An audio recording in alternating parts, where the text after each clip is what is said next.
I married a high school classmate and became pregnant. However, my husband Mark's behavior became suspicious after the pregnancy was confirmed.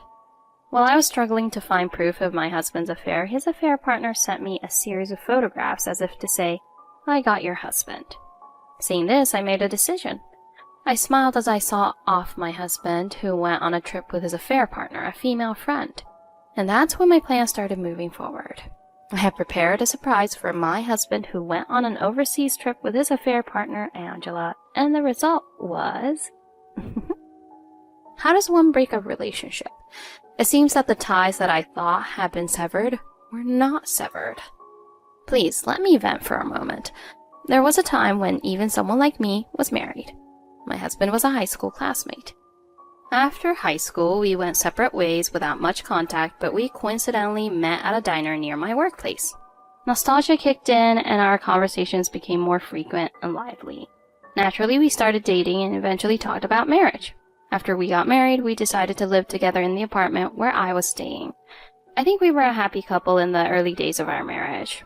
My husband used to say he preferred doing everything together, but after my pregnancy was confirmed, he started going out alone more often.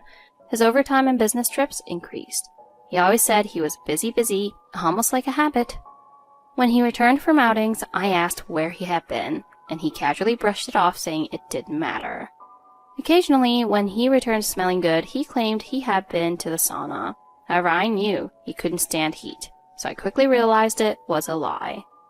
I had a vague feeling that he might have another woman. As I pondered how to catch him in the act, a WhatsApp message came through. It contained a photo of an unfamiliar woman and my husband together. Another message arrived. This time it was a photo of the same woman making a peace sign with my husband sleeping in the background. Clearly it showed a situation where he was cheating. The woman was smiling provocatively in the photos. Then another WhatsApp message came in. "Nice to meet you. I'm Angela, who's dating your husband.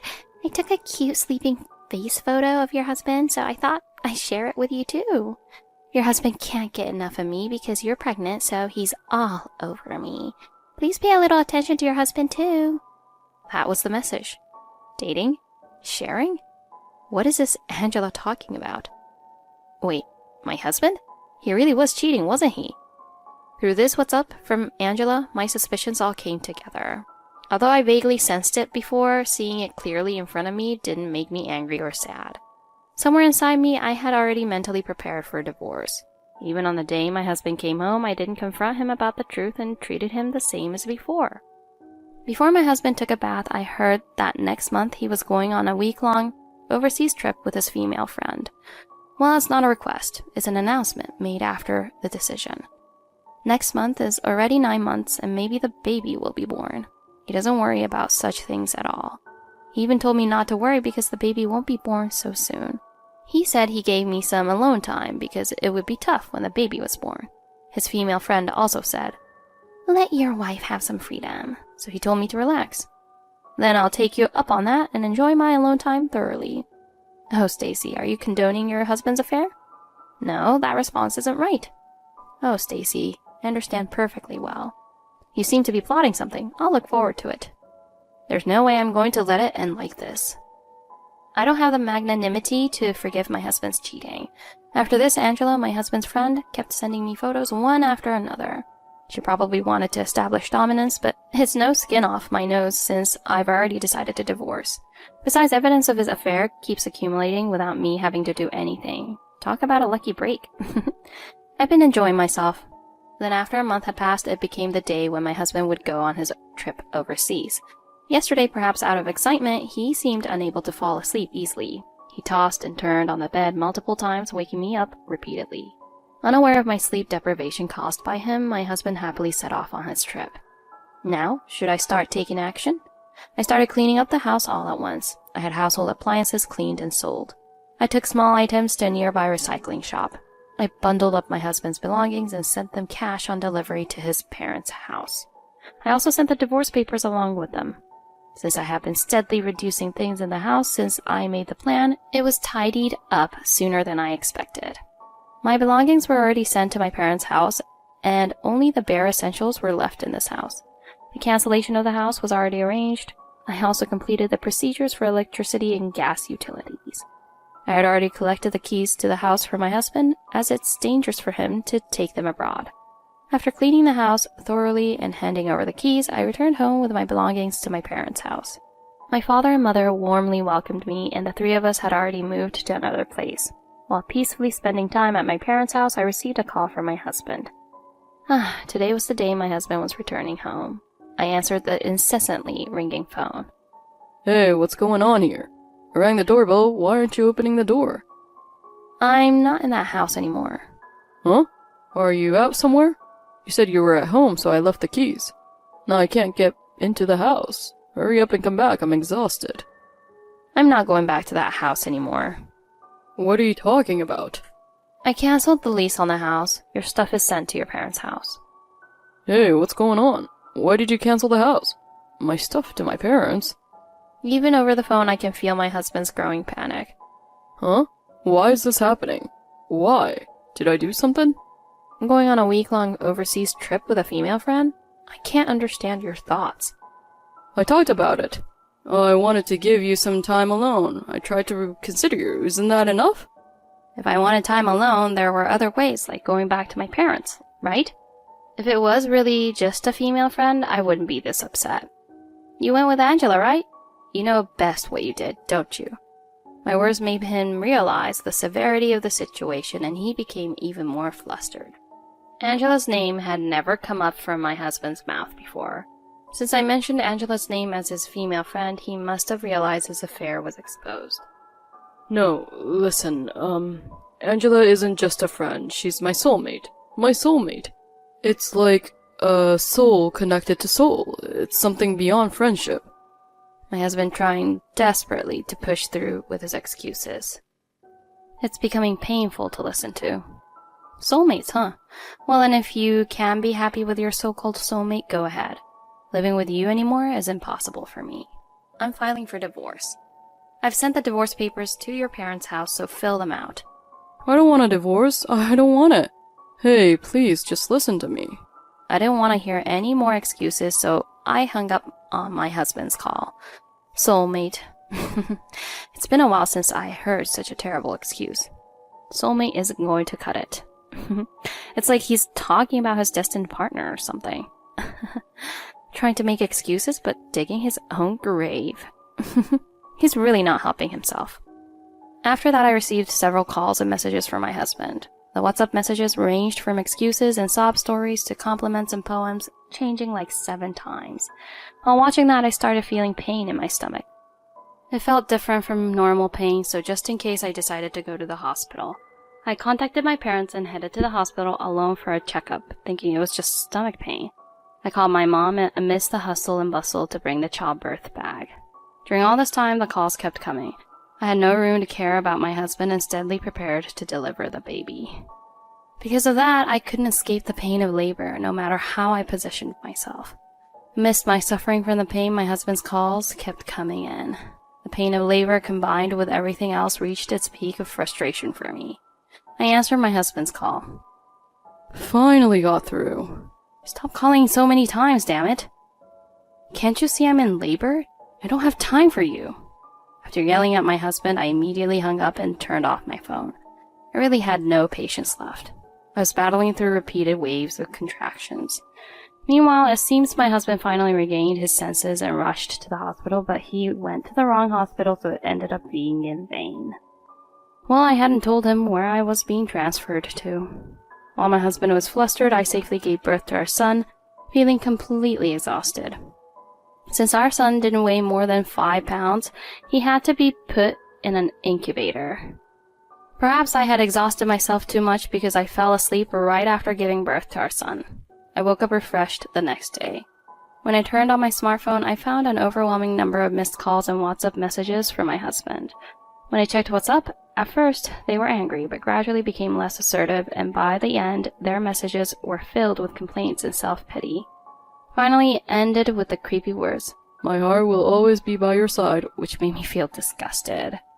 Seriously, please don't come near me anymore. I don't need my husband's heart anymore. Just to be safe, I informed the nurses to restrict visitation rights to only my parents. Despite that, my husband's calls and WhatsApp messages continued frequently. But I didn't respond. I always kept my phone on silent mode, so I didn't notice calls from anyone other than my husband. My mother complained that she couldn't contact me. When the day came to leave the hospital, my parents came to pick me up, but I couldn't leave with our son who was in the incubator.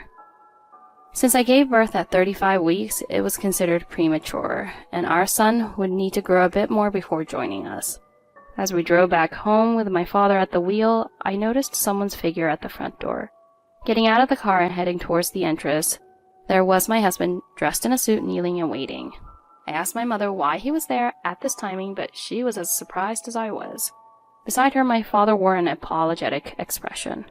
When I asked my father what was going on, he said he felt sorry for my husband and informed him of the day I was to be discharged. It seemed my husband had been trying to contact both my father and mother numerous times. My mother apparently ignored him completely, but my father, being of the same gender, seemed to listen to him occasionally. Although I had told my parents about divorcing my husband, my father seemed to want to settle things peacefully. I made sure to firmly tell my father not to let my husband contact me again. My husband, who had been kneeling at the front door, kept bowing his head and apologizing repeatedly. Even if he apologized now, my feelings wouldn't change, and I had no intention of forgiving him. As I walked past him towards the house, he clung to my legs, which made me feel disgusted. No matter how much he apologized, it was already too late. I told him to go home and conveyed that message clearly, then peeled his hands off my legs and entered the house. My mother entered the house without saying a word to my husband as well. My father urged my husband to go home for the day.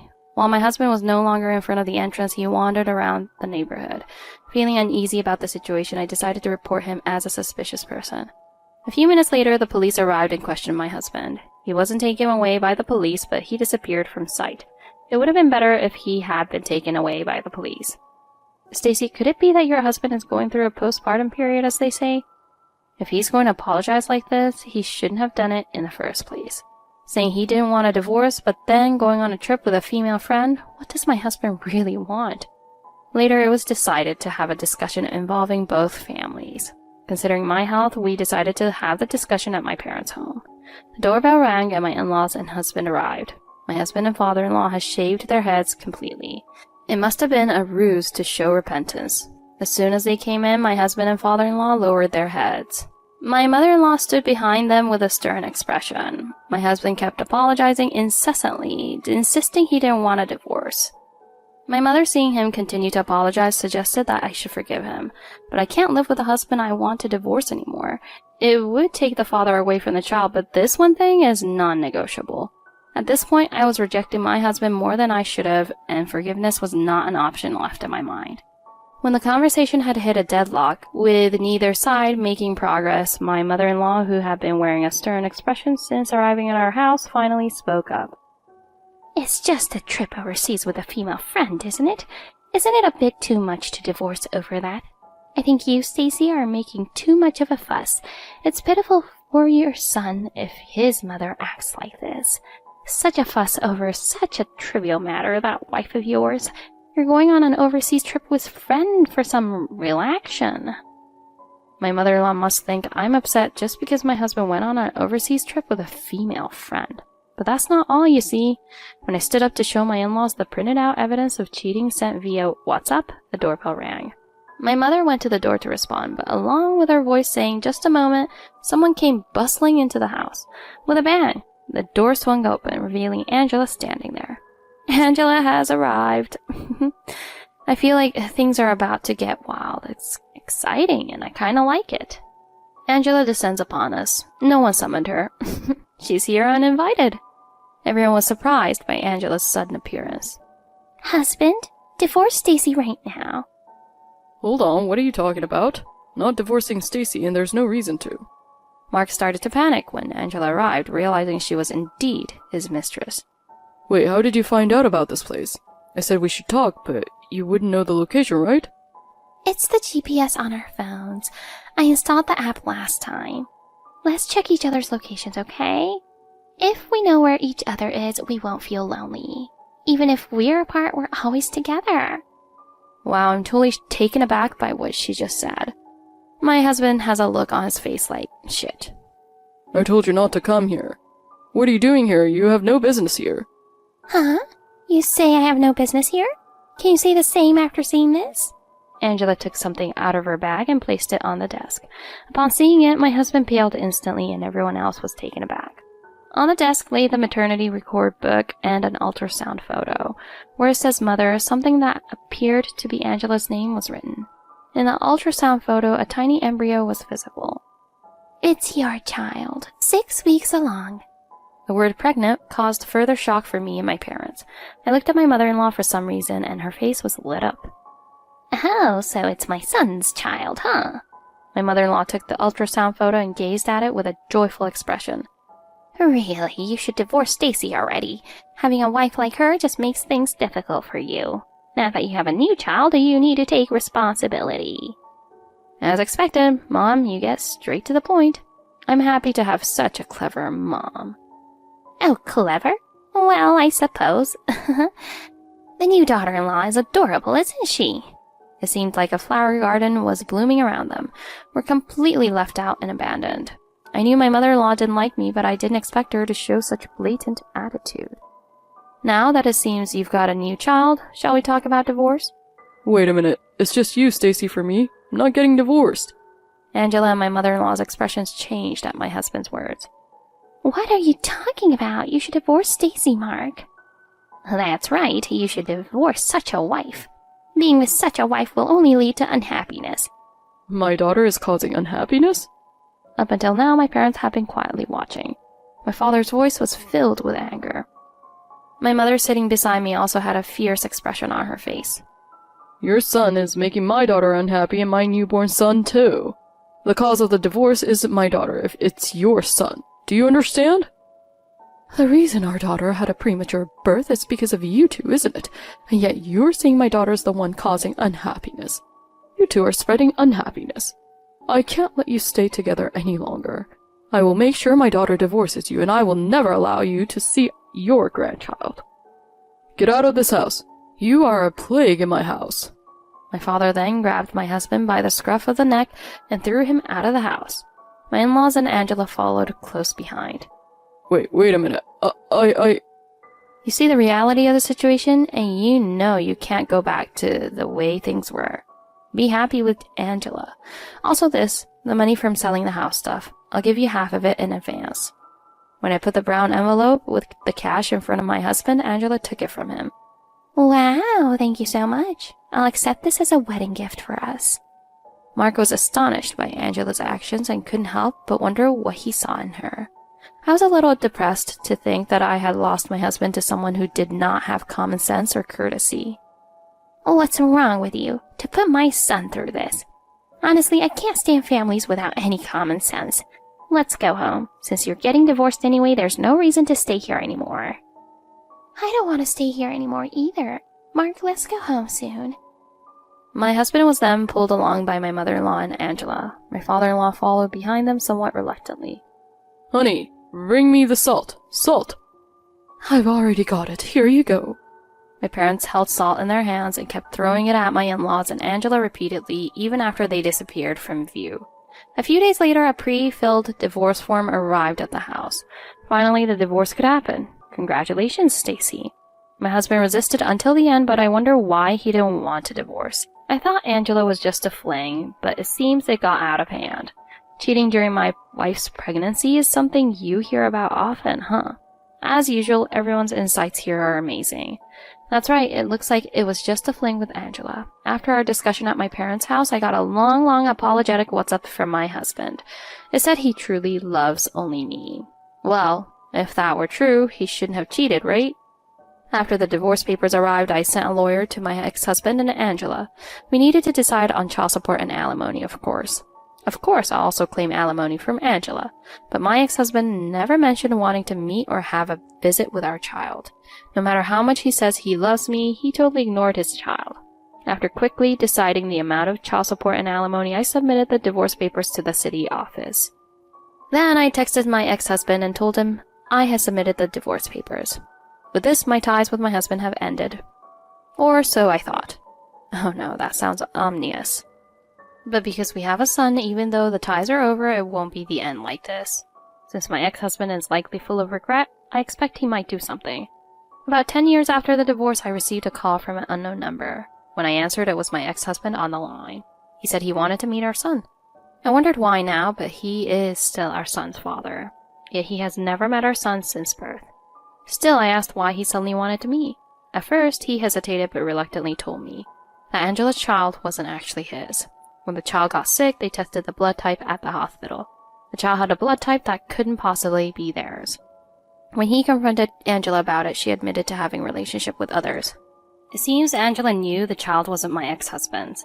But since my ex-husband had the highest income and stability among her partners, she chose to stay with him. He was deeply shocked to realize the child he had raised as his own wasn't biologically his, so he wanted to meet his true biological child, our son. By the way, he said he wouldn't tell his parents about this. It seems like I intend to take this secret to my grave alone. He didn't want to change his current relationships or life. I was infuriated by my ex-husband's selfish attitude, but I don't have the right to refuse him seeing his child. I have contacted the lawyer who helped me during the divorce again to discuss this. I'm currently trying to figure out how to prevent my ex-husband from meeting our child. Wow, Angela's plan was so calculated, it's really despicable.